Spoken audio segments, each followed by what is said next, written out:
North East hills और इसे short में एनईएच रीजन भी कहा जाता है।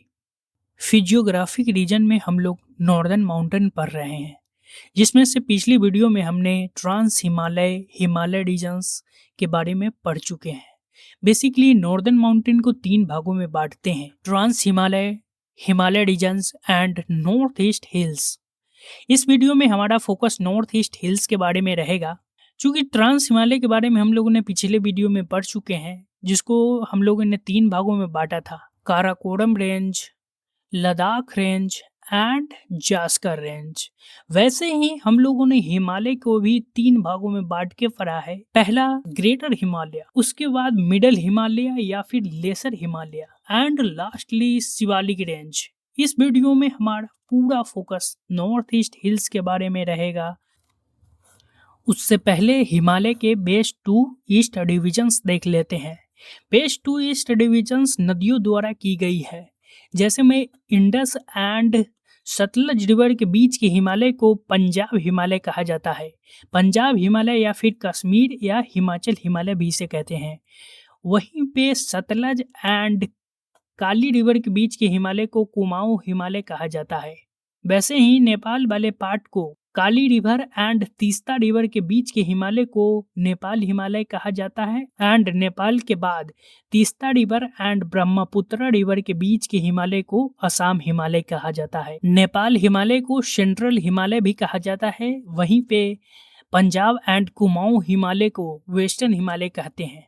तो असम वाले हिमालय को ईस्टर्न हिमालय कहा जाता है। तो इस वीडियो में हम लोग असम हिमालय एंड उसके एक्सटेंशन को पढ़ेंगे नॉर्थ ईस्ट हिल्स में। लैंडमार्क के रूप में हमारे पास एक माउंटेन है जिसे नमचा बरवा कहते हैं। नमचा बरवा मैकमोहन लाइन के नॉर्थ में स्थित है, तिब्बत वाले पार्ट में, और यह एक बेंड को दिखाता है। बेंड जिसे हम सिंटेक्सियल बेंड कहते हैं। टेक्टोनिक एक्टिविटी के कारण इस सिंटेक्सियल बेंड का निर्माण हुआ है। नमचा बरवा के बाद के हिमालय को पूर्वांचल कहा जाता है। यह हिमालय का ही एक्सटेंशन है। नॉर्थ ईस्ट हिल्स पढ़ने से पहले नॉर्थ ईस्ट के बेसिक ज्योग्राफी को देख लेते हैं। नॉर्थ ईस्ट इंडिया के नॉर्थ में जहां तिब्बत है, वहीं पे ईस्ट में हमारे पास म्यांमार है, साउथ में बांग्लादेश एंड वेस्टर्न साइड से मेनलैंड इंडिया एंड नेपाल से जुड़ा हुआ है। North east India mainland India से एक नैरो रीजन से जुड़ा हुआ है जिसे सिलीगुड़ी कॉरिडोर कहा जाता है। कुछ लोग इसे चिकन नेक भी कहते हैं। सिलीगुड़ी कॉरिडोर स्ट्रैटेजिकली काफी वल्नरेबल है, इसलिए हमें अल्टरनेटिव रास्तों की जरूरत है। इसके लिए कोलकाता पोर्ट से लेकर के म्यांमार के सितबे पोर्ट तक एक सी रूट के बाद हमारे पास है रिवर, कालादान रिवर, एंड उसके बाद रोड जो कि नॉर्थ ईस्ट इंडिया से कनेक्ट करता है। इसे Kaladan multi modal transit transport project कहा जाता है। नॉर्थ ईस्ट इंडिया की फिजियोग्राफिकल डिविजन्स की बात, ग्रेटर हिमालय नमचा बरवा तक फैला हुआ है। Greater Himalaya north east India में असम हिमालय में नमचा बरवा तक फैला हुआ है। उसके बाद हमारे पास स्टार्ट होते हैं मिडल हिमालय नमचा बरवा तक ही नहीं रुकता है, उससे कहीं आगे तक पूरे नॉर्थ ईस्ट इंडिया के ईस्टर्न साइड से एंड म्यांमार के वेस्टर्न साइड में फैला हुआ है। इंडिया में इसे पूर्वांचल हिल्स कहा जाता है। उसके बाद है शिवालिक रेंज। नॉर्थ ईस्ट में Shivalik range Assam plain and Himalaya के बीच स्थित है। यह भी ग्रेट हिमालय के तरह नमचा बरवा के ही आसपास खत्म होता है। पूर्वांचल हिल्स सिर्फ मिडिल हिमालय का एक्सटेंशन है। एक बार क्लीन मैप में देख लेते हैं। सबसे ऊपर है हमारे पास ग्रेटर हिमालय, उसके बाद मिडिल हिमालय जो एक्सटेंड होकर के नॉर्थ ईस्ट में पूर्वांचल हिल्स का निर्माण कर रहा है। उसके बाद सबसे बाद में हमारे पास है शिवालिक रेंज।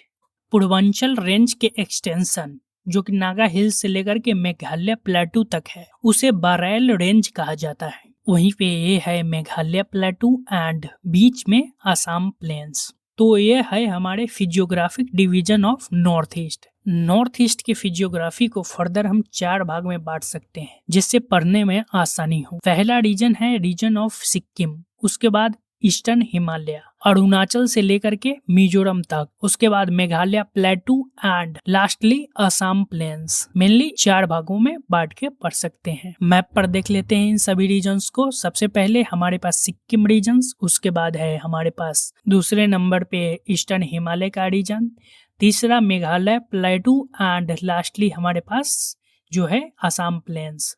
सबसे पहले शुरुआत किया जाएगा रीजन ऑफ सिक्किम। सिक्किम के हिमालय डिविजन्स को देखा जाए तो सबसे ऊपर ग्रेटर हिमालय है, उसके बाद मिडल हिमालय। शिवालिक रेंज सिक्किम में स्थित नहीं है। शिवालिक हमारे पास वेस्ट बंगाल के दार्जिलिंग एरिया में स्थित है। इसे दार्जिलिंग हिल्स कहा जाता है। सिक्किम की फिजियोग्राफी काफी ड्रामेटिक है, जहाँ पे विश्व की सबसे तीसरी ऊंची चोटी कंचनजंगा है, वहीं 100 किलोमीटर के अंदर में इसकी ऊंचाई लगभग 280 मीटर तक पहुंच जाती है। सिक्किम की स्ट्रक्चरल एंड नेचुरल बाउंड्री की बात करें तो वेस्टर्न साइड में है Singalila range. Singalila range Sikkim and Nepal के बीच में नेचुरल इंटरनेशनल बाउंड्री बना। सिक्किम के ईस्टर्न साइड में है चोला रेंज। चोला रेंज सिक्किम को भूटान एंड चाइना से अलग करता है। इसी चोला रेंज में नाथुला एंड जेलेपला जैसे फेमस पासेस भी स्थित है। नॉर्थ में है ग्रेटर हिमालय, जो कि सिक्किम को तिब्बतियन प्लेटू से अलग करता है।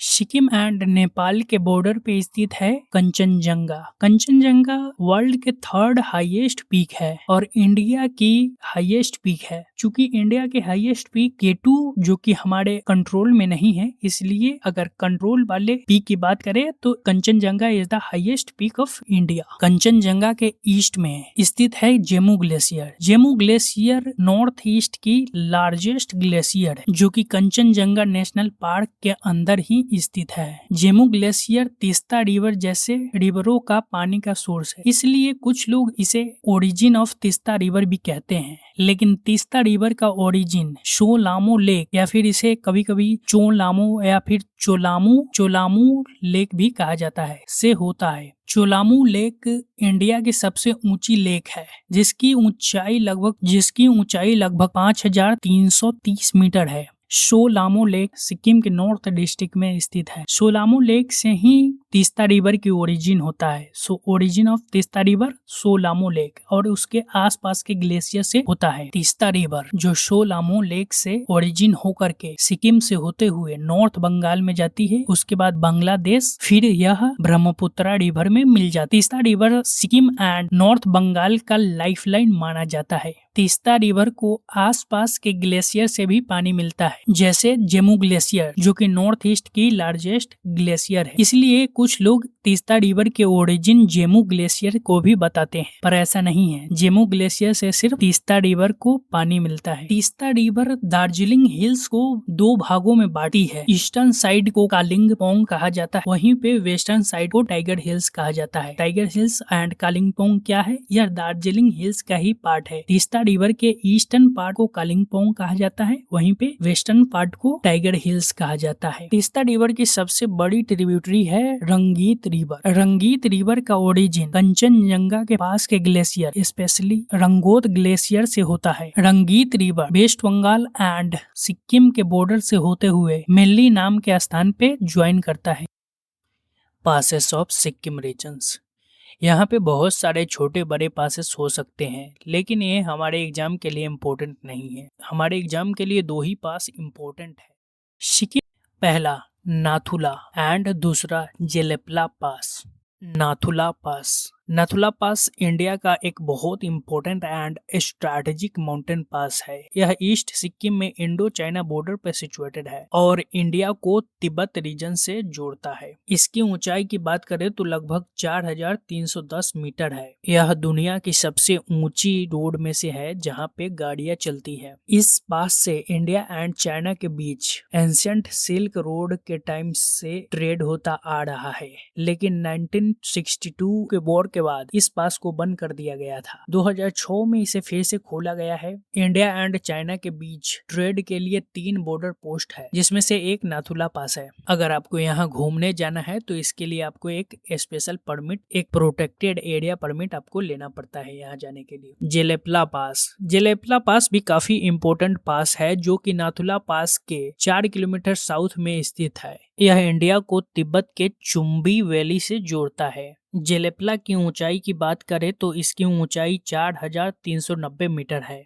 इसके ठीक नीचे एक लेक बहती है, मेनमेंचो लेक, जो इसके खूबसूरती को और बढ़ा देती है। ब्रिटिश टाइम में इस पास का काफी ज्यादा यूज हुआ है। जेलेपला पास वेस्ट बंगाल के कालिम्पोंग को तिब्बत से जोड़ता था, जिससे ऊन और चमड़े का व्यापार होता था। 1962 के वॉर के बाद इसे भी बंद कर दिया गया था, लेकिन इसको आज तक खोला नहीं गया है।